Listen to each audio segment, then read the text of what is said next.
Good evening, everybody. Don't want to know.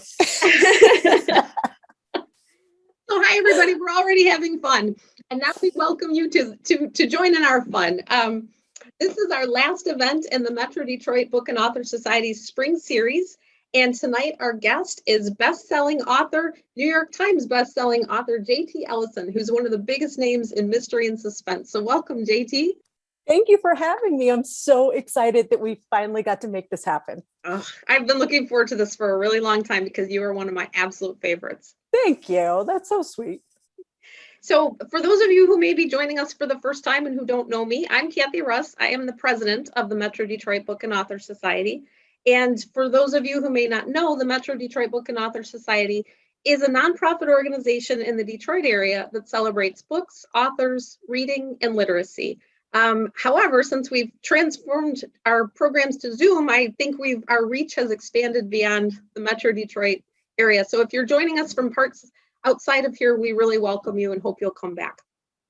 The Metro Detroit Book and Author Society fulfills our mission by giving grants to libraries and literacy-based organizations. So we do appreciate that you show your support by attending our events, because that allows us to keep giving grants to all these great organizations that promote books and authors and readings. So please tell your friends about us, and please sign up for our newsletter at www.bookandauthor.org. Before we get started, I would also like to give a shout out to our partner bookstore, BookBeat in Oak Park, Michigan, and say thank you for working with us. We always encourage you, because I know that at the end of this, you're going to want to buy all of JT's books, and we hope that you will use BookBeat if you can. If you're local, if you're not, please just patronize an independent bookseller, because it's just so important, and they need our support. They do such a wonderful job. So now one more housekeeping detail, and then we will get to it. JT and I are going to chat for a little while, but while we're talking, please feel free to enter your questions in the Q&A feature at the bottom of your screen. We have disabled the chat, so you have no choice but to use Q&A.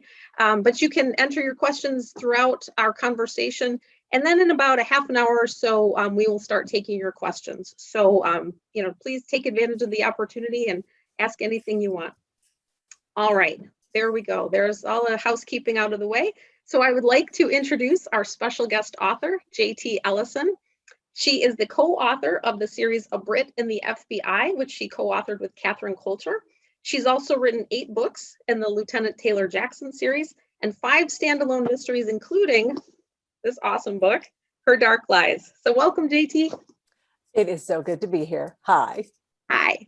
And you are in a cabin in a hailstorm in Colorado right now. I'm on top of a mountain, and it just hailed, and I think we're going to be okay, though. It looks like it might be moving through for a while, so that's good. That actually sounds almost like the starting point for an idea for maybe a next book, because I think the place where I want to start tonight, I was trying to decide where I wanted to begin, and I decided I wanted to talk about the inspiration for Her Dark Lies, because it came from a very happy event, which was your birthday, right? It was. Can you talk about that? It was. So my awesome family decided that it would be a really cool thing to take me to Italy for my big 5-0. And so we got over there, and it was like the most disastrous trip you can imagine. It poured rain every day. Everybody got sick, and we were just all miserable. And we land on the shores of Lake Como, and I wake up on my birthday. I've lost my voice, but the sun is out, and it's like, yes, the gods have smiled on us. So we took the ferry around. It was really fun. We sat there and we were having dinner, and fireworks started going off. I'm like, wow, I am really impressed. My birthday dinner, you guys got fireworks? And they were like, yeah, no, that's not us. I was like, oh, okay. It turns out there was a wedding on the island that a yacht had pulled up while we were there, and a group got off, and it was a wedding party, and they were having their wedding on this island. And I started, my mind starts going, right? It's like, I've got to write this into a book. But what would happen if somebody died during the wedding? And it's that kind of thriller process that just kicks it into gear. I was also listening to Rebecca doing research for another book at the time. So the combination of, there was a question that was raised in Rebecca that was never resolved, that I couldn't shake, and this awesome yacht and island and fireworks for this wedding. And I'm like, yep, there it is. There's the story right there. Well, so actually, one of the things I wanted to ask you, because I very much felt like there were echoes of Rebecca in this book. And it's I have always enjoyed that book. And it's sort of a go-to sometimes when I feel like all gothic-y and creepy and all that. So what was the question that never got answered? What? Well, if I say it, it might ruin the book a little bit. Okay. So I'll tell you off screen what that was. It's not really that important. Well, maybe a little, but it is, it's one of those things that she just never resolved. And I was like, well, what if, and every good book starts with a what if. And it is not a retelling by any means, but it is an homage, right? Mm-hmm. It is an homage to Rebecca, to talented Mr. Ripley, to, some of the really great Gothics that I grew up on. I've always wanted to write that kind of book. And so this was my opportunity. So I'm going to ask you, because I don't want to spoil anything and I don't want to give anything away. And I read this book in about 2 days, and I am very excited about it and to talk about it. But like I said, I don't want to give anything away. So I'm going to ask you if you would tell us the plot. Sure. Okay. That's fair enough. So it's the story of Claire and Jack. They are engaged.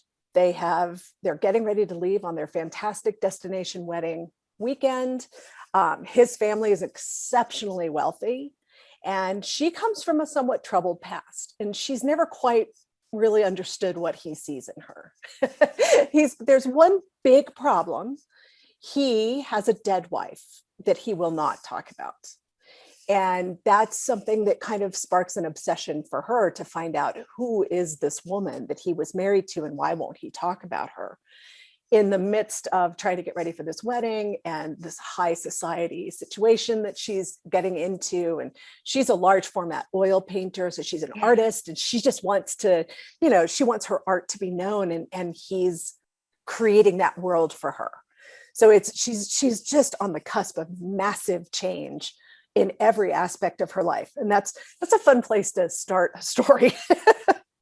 Well, and it doesn't hurt that he's so rich, because one of the things that I enjoyed, he's so rich. I mean, it's beyond the housekeepers and they have the wedding planner and the bodyguards and the villa, and and just even the food. I was like, I want to be that rich. Wouldn't it be awesome? At least for a weekend, right? Yeah. It's, everything they do, and they don't take it for granted. They're actually philanthropists. Jack runs their foundation, which is a variation of Doctors Beyond Borders. Without Borders. Sorry, I always say that wrong. And so that's because that's their foundation. It's got a beyond in it. That's what I screwed up. But they are, they're good people, maybe, maybe. But it is kind of interesting to have this world, this whole new world that she's stepping into. They're really into modern art. So his grandfather was a cinematographer. So big Hollywood guy. His great grandfather was a war hero. They've got this massive legacy. They own this island, and this island is not it's not the place that you would think about, right? It is. No, it's not the Bahamas. No, it is not. It's often the Western Tyrrhenian Sea, basically in between Scylla and Charybdis is where I put it. That was a nice touch. Yeah, because it's basically the island that Scylla lives on. So everything is that balanced razor edge, right? Everything about this story is balancing on that razor edge. But the villa and the fortress and the crypt and the labyrinth and the artist colony. And this place has all of these really cool aspects to it, that just the setting, you mentioned the setting, and it's actually the first time I made a setting up. Oh, really? I think every other book I've ever done has had a real setting. And this one I had to make up. And I think that's why this setting has become such a major component to the story, because I needed it to come alive for me. So I should have probably taken a lot of it out. And I was like, no, I'm going to leave it in because it just really does set the stage that the whole island is a character in the book. Well, and I think if you had, oh my gosh, if you had dialed it down, it wouldn't be the same book. It wouldn't be, because No, I mean, it wouldn't. even the cover, for people who can't see.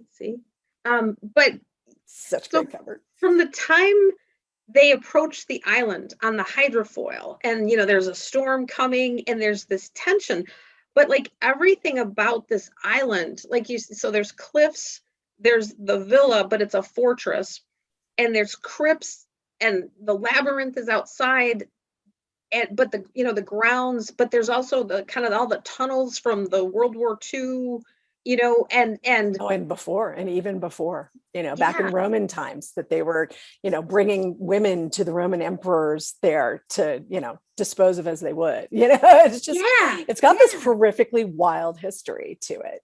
Yeah. And it was great because what to me anyway, as a reader, what it does is it sets up an expectation that this isn't going to be a regular wedding, but it's like, well, how could somebody not die going to a place like this? Oh, right. I mean, yeah. It's natural. And that's the trope, right? That's absolutely the trope of this kind of story, right? When you have a wedding on an island and it's isolated and there's a storm, that's all the Gothic elements that come into the story. And it's, the fun with something like this is how you take those tropes and you turn them around and make them something unique and of your own doing instead of what everybody else has done. Yes, because that is what I appreciated as a lifelong mystery reader is, sometimes, as all mystery readers do, I think to an extent, you play games like, okay, who done it? Who's going to die? How'd they do it? And this book just kept flipping and flipping. And I was like, okay, wait a minute. I'm not sure. And I appreciate that. It keeps things interesting. It keeps it from, getting stale. And, the storm comes in and it's like, ooh. But one thing that I think that I really appreciated about your writing is you are a very visual writer and an excellent descriptive writer. So when the rain starts just sheeting down, or the generator fails and it's pitch black in this, I could see it. Do you have fun writing those things? Or is it hard? Some people have a harder time with description. Some people have a harder time with dialogue. No, I love it. I could sit there and describe things for pages and pages. I'm one of those. Like I do have to dial it back. I have to pull, because I love experiencing it. And I am a very visual writer. I'm a very visual person. So that's, it's just kind of a natural part of it. I like dialogue. That's fun. It's always interesting to see how the characters are going to talk to each other. But I am primarily a narrative writer, I think. Yeah, no, sure. It was great. Well, let's talk about our characters. We have Jack and Claire, and they both have pasts. Yes, they do. They're not really talking to each other about their pasts. They're in love, I think, pretty definitively. Yes. But there's sort of some walls up. So so you're pitching them into this wedding. They have secrets, but I was thinking about it, and at a certain age, everybody has baggage. Claire's what, like 28, and she's not. She's even a little younger than that. Yeah, she's very young. She's very young. She's young, but she still has a past, but she's not talking about it, and Jack's not talking about it either. So how do you throw those two together and decide what happens? Because I don't know what their pasts are. Okay. I don't know what I find out when you find out. Claire, especially, I could not crack her. She would not tell me. I knew what Jack's big issues were mostly, but Claire would not tell me. She was the most difficult character I think I've ever written, because she just would not open up to me. And that's who she is. She has got layer upon layer of protection. And it's interesting to me that, you know, even as a writer who's created this person, that she was so closed off. She was so closed off to me and even to her best friends and her family. I mean, she has got a secret. She's got a big secret. And, you know, Jack does too. And it's like, who's this worse? Yeah. And they know, you know, they are in love without a doubt. And they are experiencing that early flush of a relationship with, how much do they really love me? Will they love me if they know the truth about me? And that's, you know, I don't know that everybody goes into a marriage having revealed every secret of their life, right? But these big ones, you're supposed to kind of get out of the way. You know, like she doesn't want to have kids. She's not telling him that, you know, but she's thinking it. She's like, I really do need to tell him that. And there's all these little things that have built up between them that they're hiding. And that's so much fun for me as a writer to start figuring out, all right, who's telling who the truth here and why? I mean, in you know, when you go into, he has her sign an NDA as part of her prenup. What? Why? Why did that happen? And I didn't know, I really didn't know. I figured it out later. I mean, I figured it out later. I'm a very organic writer. I kind of set off on the path and see what happens as it goes. I don't like to outline it. It takes all the fun out of it for me, because the discovery is the fun part. So yeah, there are a lot of elements that I had no idea. I really had no idea what was going on. Oh, that makes me even happier, because if you're discovering it and we're discovering it, it is more spontaneous, and I think it kind of busts those tropes, because you're not playing to a trope. You're kind of going, okay, where do I want to go with this? So the family, the Compton family, and then Claire's family, the Hunters, the Hunters, they have issues too. And I think there are secrets on both sides of the family as well. And that just made me think that, you know, when you marry somebody, you are marrying their family to an extent. And so the issues I think that both families have are on full display eventually. In the court, as you know, there's always some drunk uncle at the wedding, right? Except for that's her drunk mother. Yeah. Her poor mom. Oh, her poor mom is an alcoholic and falls off the wagon just in time for the wedding. So that's never good. And she's got a sister who's kind of got sibling rivalry issues too, to the nth degree. Jack's grandfather has Alzheimer's. I mean, it's kind of a cacophony of all of these personalities meeting on the field and clashing and fighting their way for primacy. You know, it's like who's gonna come out on top in this situation. Yeah, and then through it all, there's this element of impending doom. You know, the weather gets worse. Is the storm going to keep Claire's family from making it to the wedding? Things start happening. Should we go through with the wedding? Should we not? It just causes that tension to just mount until, like, I was like, oh my God, it's just gonna blow. And then the body count starts. So how do you, when you're writing, and to go back to the organic part, you don't know who's gonna die until they do? Normally, that's true. Okay. This book, every once in a while I'll do a contest to do character names in a book. And this one I got on Instagram. Lisa Gardner had just set out her annual Kill a Buddy, Name a Friend contest. And I'm like, I'm so going to co-opt this year. And I got on Instagram and I said, hey, who wants to die in my next book? It is hands down the most successful Instagram post I've ever had. It exploded. And I felt bad because I didn't want to just pick one person. I mean, there were hundreds and hundreds of entries. So we decided to pick two. And then somebody wrote me a DM and said, I volunteer as tribute. I'm like, okay, Hunger Games, you're in. And then somebody else wrote me and said, I am prepared to die. I'm like, and a Harry Potter reference. Now you're in. And then somebody else won an auction to have a character name. And the next thing I know, I have all these people who I have to kill. You have to kill off. And it was really, it's been very weird because, you know, I finished the book quite a while ago.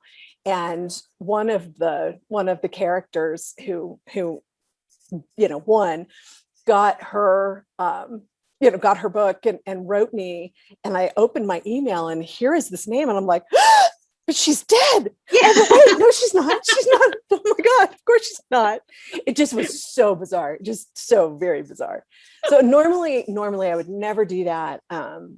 Body counts, it's a suspense novel. It's not necessarily that kind of book. Right. But it is a thriller. So, the reader knows more about what's happening than the characters do, which is very typical thriller kind of setup. And yeah, there's a body count. I felt so bad. I mean, it actually took me a really long time to write this book, much longer than normal, because there were people that I had grown very, very fond of that I had to kill. And it was really difficult. Guess what? We're not going to be doing that contest anytime soon. Oh, I was going to say, kill me off. I'm interviewing you. Take me out next time. I no names, but did you ever hear from anybody that died in the book to say that, like, you did right by them? Oh yeah, I sent them all early drafts so they could see it, and before it came out and everything, and they were very pleased with their demises. So that's great. There's a lot of honorable deaths in this book. Oh, very much so. Very much so. There was one in particular I was like, oh, no. I know. Look, I just got goosebumps. Yeah, that was a hard one. Yeah, you know which one I'm talking about. I do. I absolutely do. So I want to ask you, because, and I understand, I can't believe I'm saying this to you. I understand if the answer is no, but would you ever consider a sequel to this book? Because I kind of really want to know where these two are in 5 to 10 years. So I don't know if you read the acknowledgements, but this is probably the only standalone I've ever written that I know what happens next if I need to have another book or story or whatever. It's my film agent says, she always says, this is great. What's season 2? And this one, I know what season 2 is. If it ever got picked up for television, I know exactly where this is going. And it's something that I might, who knows, I might go back and visit in a short story or novella, just to see, some of these characters are really dynamic and interesting. And yeah, their stories might not be 100% over. I mean, for me, I closed the book and it was just one of those ones where I went, like, whoa. And I thought, oh, like, what? It could go so many ways. Yeah. There's a lot of things that are unresolved. Yes. Not for the story, but for who the characters are. There are things that are unresolved that, in a standalone, you can't resolve everything. It's no fun to wrap it up that neatly, but yeah. It's not real life either. Never say never. Yeah. And so for those of you if you've read the book, kind of what we're talking about. If you haven't read it, you have to read it, and then you'll know what we're talking about. But it just keeps you guessing from start to finish. But JT, you mentioned, because I was going to ask you about this, you said your film agent. To me, this is very much a book that could be turned into a movie or a series. Has there been any? Are you allowed to talk? I mean, can you answer that? You know how that is. There's it's when it happened, when the stars align, you will hear. Okay. All right. For sure. I have a lot of stuff under options, so it's all happening in various ways, and you just never know what happens. Yeah, and with COVID too, I know we're a little further along than we were a year ago, but I know that Hollywood and the movie making, TV making industry is not ramped up to what it was. So yeah, it's just a weird time, but yeah, I would love for that to happen. I would love to see that happen. Yeah, this one would especially, I think, just the scenery and the creepiness would just be so good. But I wanted to go back to your background, if you don't mind. Sure. Because one of the things that I, just kind of reading up about your background, you majored in creative writing, but also political science. Mm-hmm. And then you worked, you worked as a financial analyst, but you also worked in Washington in the Department of Commerce. So how do you go from that to this? It was definitely, the creative writing part was the part that I was supposed to be doing. my professor, my thesis advisor said I wasn't good enough to get published. And so I quit and I followed my other, major, and I went to graduate school in political management and, worked in politics for a really long time, and then moved on to aerospace marketing because, it's a logical transition. And then we ended up in Nashville, and I had no way to get a job. I mean, all I knew how to do was aerospace marketing and presidential politics, neither of which Nashville has any of. Couldn't get a job. And I ended up, our cat died. I was like the worst country music song. The cat died. I didn't have any friends. I couldn't find my way around town, just all of these crazy things. Couldn't get a job. And so I ended up going to work at the vet where we adopted another cat. And I hurt my back 3 days in and had to have back surgery. I know, right? Bad country music song. But as I'm recovering, I went to the library and I asked for, good crime fiction, and they gave me John Sanford, which I had never read before. And I was 3 books into the Prey series when I was like, that's it. I'm going to try this again. And I told my husband, and he said, go for it, because he's fantastic. And so I did. And the first paragraph I wrote, I hit the period and I burst into tears because I was home. And that's where I was supposed to be. So 8 years away from writing. That just, what a shame, what a tragedy that I listened to that woman, Well, what a tragedy. What a shame on her for saying that. I mean, right. I mean, and she was genuinely, now I was writing crime fiction in a literary program. So, my voice didn't mesh with what they wanted me to be writing. And I think, she just genuinely felt like I wasn't good enough to hack it in that world. And I think she was sincere. At the time, I probably wasn't good enough, but I mean, I wasn't ever going to get better if I didn't keep trying. Right. So did you send her a copy of your first published book? I looked her up and found out that she did not get tenure. So I figured karma took care of it. Yeah, I was going to say that. Okay. I feel better about that then. Yeah, we're even. Yeah. So from there, you also co-wrote a series with Catherine Coulter, A Brit in the FBI. And I would like to know how that came about, and how do you like writing with somebody versus writing solo? Different experience.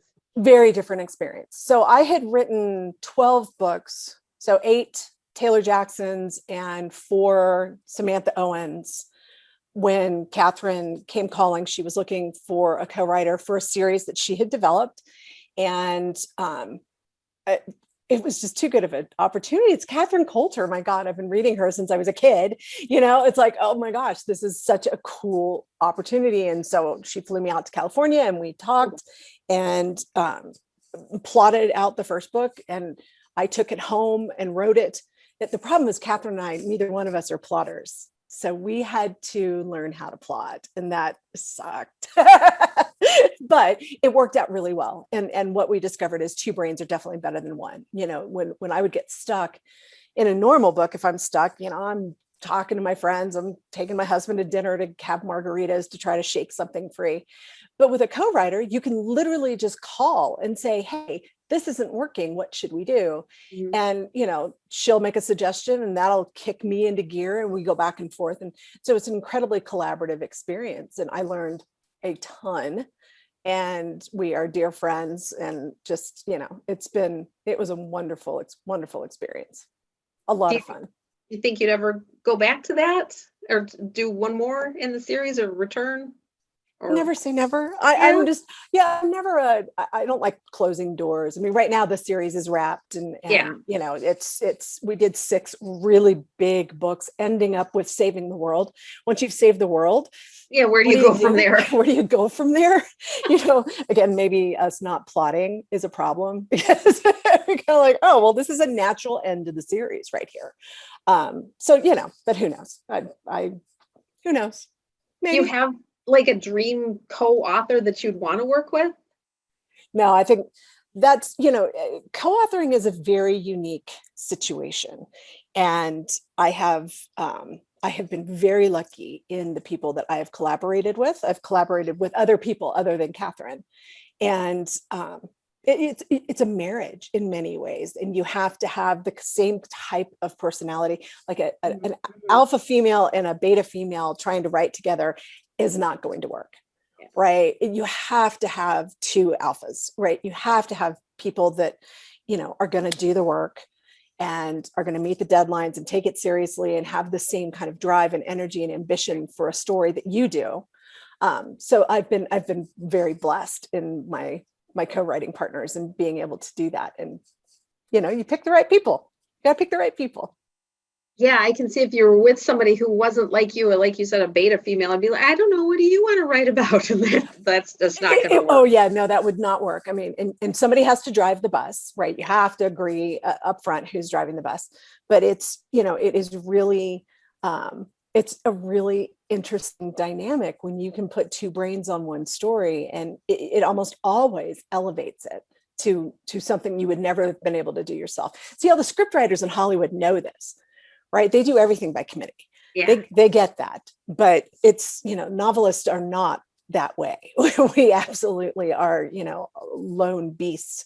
So it is, you've got to be real careful to pick the right person, but when you get the right person, it's a phenomenal experience. Oh, I can just picture the excitement when somebody says, what about this? And it's like, yes, let's do it. How are we gonna get that done? And it is. It's just like, oh my God. I mean, I remember on the first book, we literally had a moment, we were on the phone together and we were writing together. Like she was saying a word, I was saying a word. That was kind of a magic flow. I mean, writers get in that flow themselves, but not usually with somebody else. Yeah. So it was really cool. She's awesome. Oh, that just makes me happy.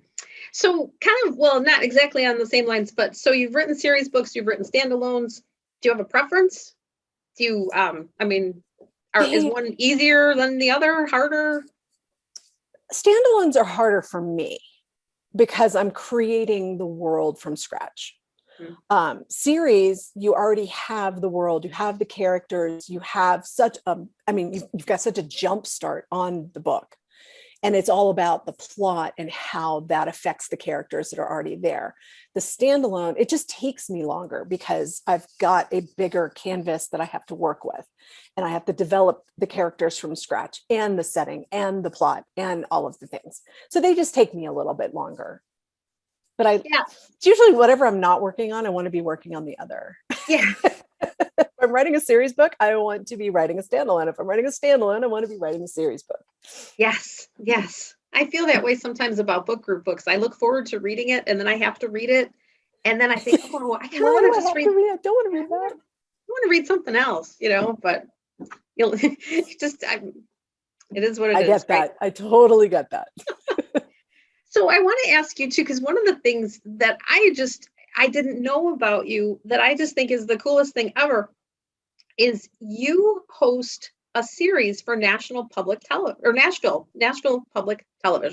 Yes. And it is called A Word on Words.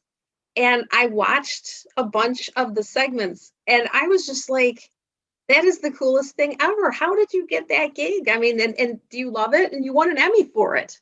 Yeah. Yeah. I mean, yes, I love it. I love that. I love that Emmy. It's very fun. The show has been in Nashville for a very long time and was hosted by John Siegenthaler for over 40 years. Every Sunday morning, he had an author in studio and did a 30-minute in-studio interview. When he passed away, the station didn't want this show to go away. And as it happened, I had been on the show several times with John, and I absolutely adored him, and we got along really well. And when they were rebooting the series, the producer came to me and said, "Hey, we'd like you to come and be the host." I'm like, "You've got to be kidding me." No. I mean, I've got a big fear of public speaking, and the idea of doing public speaking on television was not something that I was really game for. But they talked me into it, and I did my screen test, and it worked out really well. And so they offered me the gig, and we just wrapped season 6, and it's been wonderful. I mean, to be able to carry on John Siegenthaler's literary legacy in Nashville is incredible. that's very special to me, and it's a lot of fun. I've met a lot of amazing authors and read some incredible books, and it's a lot of fun. Normally we would tape on scene, right? Mhm. Wherever, for example, Margaret Atwood, The Heart Goes Last, we went to jail and we did the interview in jail, which was really fun. One of my biggest fears, being incarcerated. So that was When you're with Margaret Atwood, when she's you're going with to get Margaret you out. Atwood, I mean, Yeah. she's going to find a way. So, we go on location and tape these things. So Zoom has kind of messed with that. So we've been doing at-home editions. But the upside is we're able to access authors that aren't necessarily going to be coming through Nashville. Yeah. So we have gotten to spread out a little bit with what we're doing. So I'm really curious to see how things are going to go going forward with the pandemic, if authors are touring. And I think it'll probably end up being a hybrid situation. And that's great. Yeah, I know. Well, it's certainly expanded our horizons, because we used to, the Metro Detroit Book and Author Society, we would have 2 lunches a year and everybody would have to come to us. But now, I mean, we can talk to you. I Right. saw you interviewed Alka Joshi, Yes. and she was our guest early in April. And so, yeah, the range, and your co-host talked to Laura Maggie Philpott. O'Farrell, which Mhm. was like, Hamnet. I just thought that was great. So yeah, the Zoom, I know there's Zoom fatigue, but there are some upsides to it Oh, as well. I love it. I mean, and gosh, this season has been really spectacular. And, we do a 20-25 minute interview, and then the producer and editor edit it down to a 3-minute interstitial, which is what shows on TV. Mhm. But the transcript of the interview is there as well. So people can read the whole transcript and everything, which is a nice touch, I think. So audience, you need to check this out. If you haven't already, it's A Word on Words. And there's just, and you have a great array of authors too. I mean, you've got fiction, you've got nonfiction, absolute diversity. Do you have a Yes. dream guest that you hope will sign on? Oh my gosh. I just started making my list for next year of people that I want to see if we can have on. And I don't know, there's so many. We have been incredibly blessed with the people that we have been able to talk with, and we love debuts. It's really fun getting the debut authors in and everything. We just had a really good season. So I'm thinking we'll see. All right. Well, I'll be watching. I like to talk to all of them. I mean, everybody. I want to talk to everybody. It's fun, isn't it? I mean, Yeah, talking to authors about books, and I mean, it's just like the best gig. it is the best gig. But do you find it ironic, because you're on Nashville Public Television, but given your early introduction to Nashville, do you feel like you're home now? Like, is it your place? Yeah, Nashville's been incredibly good to us on a number of levels. And yeah, it is. The irony of all of it does not pass me by. Well, my last trip before COVID, the Public Library Association had its conference in Nashville in February of I was 2020. Okay, yes, that's that right. was my last event. That was my last live event. That was my last one too. Yeah, but it's a cool town. It's a really cool town. And it's changed so much since we've lived there, but we moved there in 98. So it has changed a lot, but it's lovely. We love it. It will always be home. It was a lot of fun. So, well, I before I lose complete track of time, I think it's time for our questions and answers. So, Raya. Hi, Raya. Hey, Raya. How's it going? So I've been fascinated with this conversation, and I'll just remind all of our attendees today that you too can get in on the Q&A action by clicking the Q&A button down in your toolbar. It looks like the 2 thought bubbles crashing into each other. So click that button and type in your question for JT, and we'll start with the ones that we've got. This one comes from Sandra, who wants to know how long it took you to write this book. You said, the inspiration came to you very quickly, but how long did the writing take? Well, this one actually took longer than any book I've ever worked on. It took a full 14 months, which for me is glacial pace. but it is what it is. It was a difficult book because of the homage, and I wanted to make sure that it was done pitch perfectly.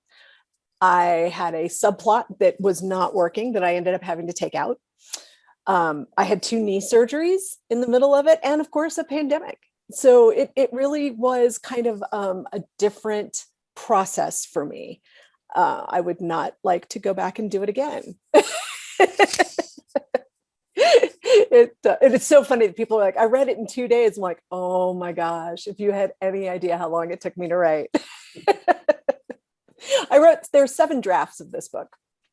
Not 7 not 7 rough drafts, 7 different books.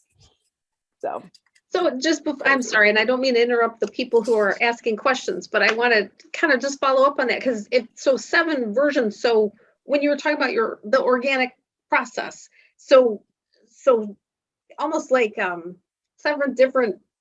I don't know why I'm thinking of the Avengers with the offshoots in time, but like it could go this way, it could go this way, it could go this way, and then sometimes that happens. Yeah, and then I had to pick one. You had to pick your favorite? I picked the best out of the 7 and created the book. I mean, I literally sat there with a big screen Mac, and here's one manuscript open, here's the final manuscript. And I would drag, I want that chapter, I want that chapter, close that one. I want that chapter, I want that chapter, close that. And because I got about 70,000 words in 3 or 4 times, and it just wasn't going the right direction. And, it's, sometimes they are difficult. Sometimes books are hard to write. It's a blast of a job, but it's a job. And this one in particular was a job, but I was very happy with how it ended up. And I think too, when you have such a rich setting with so many possibilities and such rich characters, I mean, right. The mind reels with the possibilities. So you have to narrow it down and get them to a place. So and you were talking about, if there was more. And so you can see it now hearing that, yeah, there's more. I just, you have to, it's a series. It should have been a series. It's a standalone that should have been the beginning of a series, without a doubt. And that would have probably made my life a lot easier if I had recognized that. I didn't realize that until I had finished and was doing edits on the last round and went, oh, yeah, that's why you were having so much trouble. This was a series. You could bring it back. Maybe you could turn it. Maybe. So, all right. I'll take that segue though, because we've got a question from Joan who wants to know about the role of your editor and if your editor is very involved in sort of the evolutions of your draft. So normally, no. Normally, I don't give anything until my editor that hasn't been read by several people, and I've gone through my own proofreadings of it and everything. When I give it to them, it's pretty well finished, and I'm thinking, okay, we may have some things to change, but it's not going to be a huge developmental edit. This one, I threw up my hands. I ended up throwing up my hands and saying, I need help. And so my agent read it and my editor read it, and they both came back and said, you have a timeline problem. I'm like, I know. I'm well aware. How do I fix it? Neither of which they would tell me. So, it was great. It was really helpful for them to point out the obvious there. And the resolution was just taking out the subplot, and that fixed the timeline issue. But oh my goodness. Yeah. Every once in a while, I will get somebody involved early if I'm having trouble, but usually it's one of my best friends who read for me, and we talk, we collectively collaborate. We've got a group of us that have a little, kind of a writer's group that if we're having problems, call somebody up and say, hey, what would you do here? And that's helpful. But my editor's great. She's a great editor. She identified the timeline issue. Those must be fun conversations, though, when you call your friends who are writers and say, hey, or if they call you, where you go, ooh. Oh, sure. Sure, we're texting at 9:30 at night. Are you watching Gladiator? Okay, good, because I was wondering about X. Could I do that in this book? Would that work? Oh yeah, we have a great group. That's great. Well, this is a question from Tammy that's sort of like, asking you to choose your favorite child, which is what was your favorite book to write and why? Okay, so that one's actually easy. There's two. The Immortals, which is the 5th book in the Taylor Jackson series, because it was the first book that I had ever written with her that I didn't have nightmares. So that was great.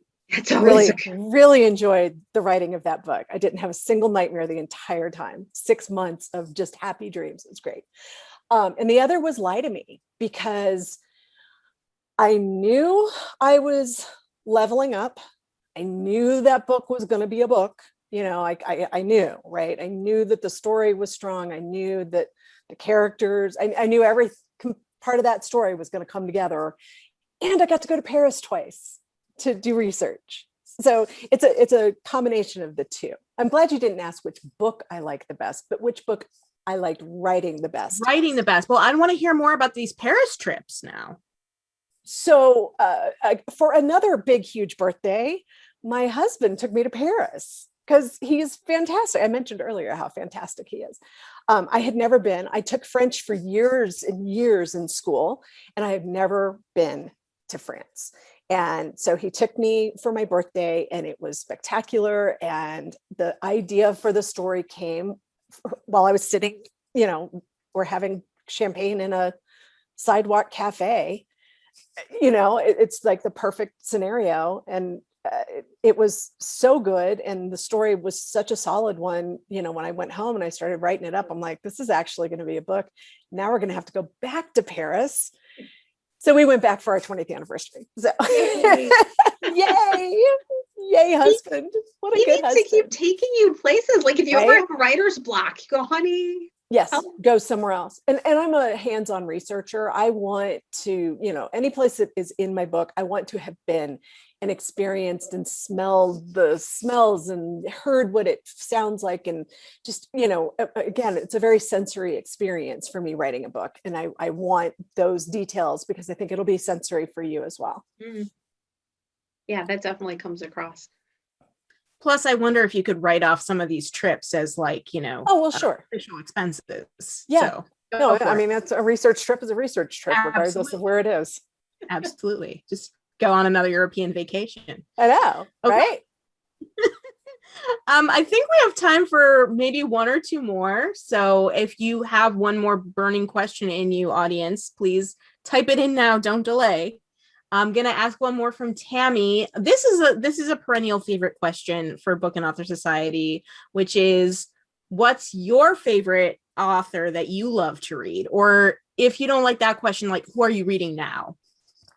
I'm a reader. So I have like 1,000 favorites. Diana Gabaldon, literally the day I've already blocked off November 25th on my calendar, because when that book comes out, that's what I will be doing.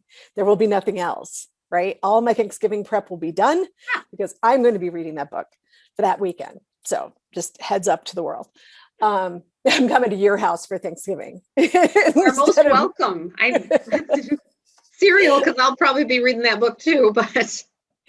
And the book that I'm reading now, I'm like an inch from finishing, and it's Lisa Unger has a new book coming out called Last Girl Ghosted. I'm sure you guys know Lisa. She is truly one of our most talented, inventive suspense authors right now. And anything that she writes is, I would read her grocery list and think that it was nuanced and deep. She's just amazing.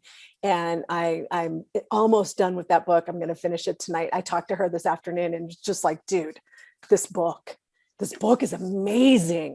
I'm totally jealous that I didn't think of it. That's always a good sign. But do you wonder, since, okay, so she's a friend of yours, and you think, how do you dream this stuff up? And, do I need to be worried about you? It's funny because there are, when you're good friends with other writers, you do see elements of your conversations and their life experience and the things that are happening. If you are a close reader of their work, you will see things. And there was actually, we were talking about, I totally got that was X. And she was like, you are the only person that will know that, and it's just those kinds of things that just make it so special. I mean, we've got such an amazing industry, amazing group of writers, especially the female suspense writers right now are just off the hook. Off the hook. The talent is unbelievable. And I'm just awed by every single book that comes out is just better than the last for all of these authors. And it's incredible.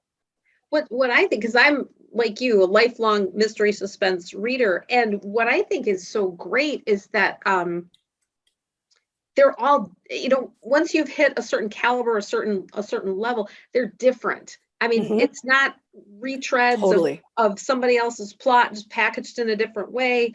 I mean, individual voices, unique stories, unique plots, and that you think, wow, like nobody ever has come up with this before. So right, reading it, it's like, this is blowing my mind because it's different, like, and after you've been reading mystery suspense for a while, sometimes, when you pick up a book and you go, okay, I haven't read it before, but I've read it before. Sure. And that's disappointing. But when you have something in your hands that's just like, this is the coolest book ever, it's exciting amazing for a reader. It's amazing. And Ashley Audrain's The Push, that was the first book I read this year. And it's the book that broke my pandemic drought for reading, because I was really having a hard time. And I read that, and it reinvigorated me as a writer. It reinvigorated me as a reader. There's just something about it. It's written in second person, which is so hard to do and do well. And I went in blind thinking it was something different than it was. And wow, it was amazing. There's another book getting ready to come out by Zakiya Harris called The Other Black Girl that is, again, off the hook. Fantastic book. I just interviewed her for the show too. And just an incredibly dynamic writer as a debut. We're going to see a lot of this girl. She's amazing.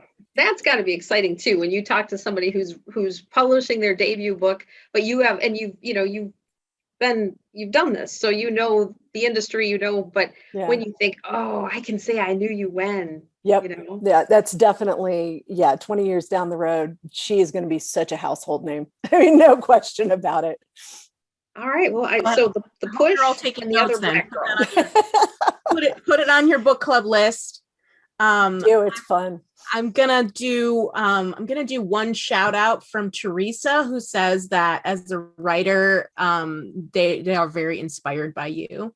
And I'm also gonna do one final question before I turn it back over to Cathy to close us out. And you were talking about, different ways of packaging things and different voices, unique voices. So were you pleased with the audio version of your new book? And sometimes, you have more or less to do with how the audiobook gets made. So maybe talk about that for a minute. Sure. So I do get to choose my narrators. And that is 99% of making sure an audiobook is great because it's all on the narrator, right? The story has to be good, but if you don't have a great narrator, then it can fall flat, which is always a shame. But I thankfully get to pick my narrators, and I picked Brittany for this, and she is fantastic. I thought it was great. I don't listen to the whole thing. That's kind of weird and creepy in my head to hear somebody else's voice of my stuff, and it messes with my voice sometimes, but it is, I usually listen to the first few chapters and just make sure that the whole sense of it is there. In a few years, I'll listen to it. Like I've listened to Lie to Me. I just can't do it when it's like during release and everything. But a little bit down the road, I then use my audiobooks to kind of remind me of, oh, hey, here's an element of the story that you can do, and look at how dynamic it is when you hear it out loud, and things like that. So it's definitely a part of the process down the road. So I would be a terrible host if I didn't ask you, and we always understand if you can't share, but can you tell us anything about what you're working on now? So I am writing another standalone, and I am 80,000 words in. So I'm getting near, I'm in a transitional moment with it. And I'm not sharing exactly what it is just yet, because I want to finish it first. It's a different kind of book for me. It's still a suspense, but it's definitely, it's a little bit different. So I wanted to finish it first. And I have another thing going on that I can't talk about until May 25th.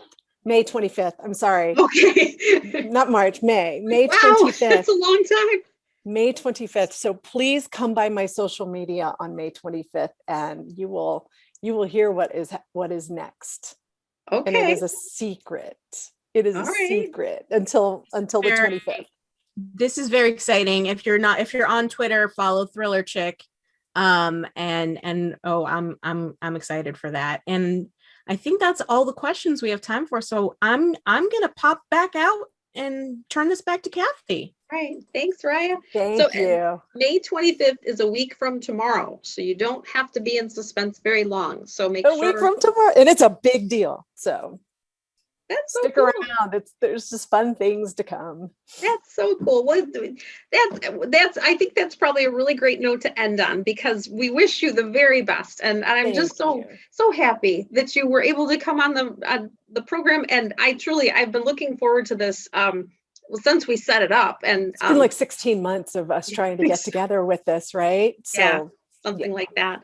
And Sarah is our Book and Author Society secretary, and I was like, I'll arm wrestle you, but I want it, and she very graciously allowed me to take this interview, because and I had especially really looked forward to this. We get in the library world, Library Journal and the advanced reviews, and I read the I don't know what you would call, not even a review, but just the synopsis, and it was on my list. And then and I'm like, and then this all came together, and I was like, yes.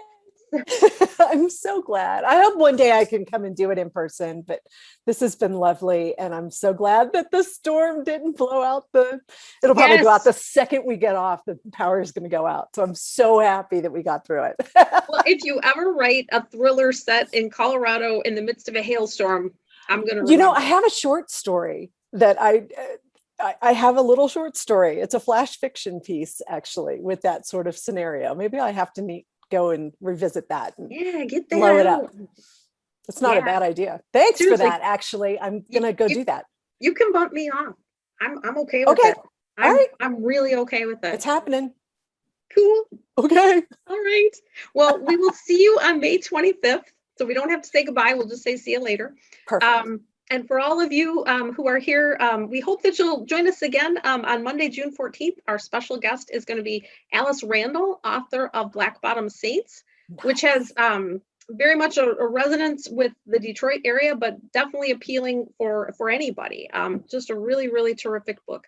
So until we meet again, please like us on Facebook and follow us on Twitter, Instagram, sign up for our newsletter at www.bookandauthor.org. And I really want to give another shout out to our partner bookstore, BookBeat. Please support your local independent booksellers. Buy this book. It's awesome. You won't sleep because you'll just be wanting to finish it. But Memorial Day weekend is coming. So trust me on this one. Her Dark Lies, the fabulous JT Ellison. Thank you so much again for being with us. Thanks, Cathy. This was great. You have a good one. You too. Look forward to seeing you again. Bye.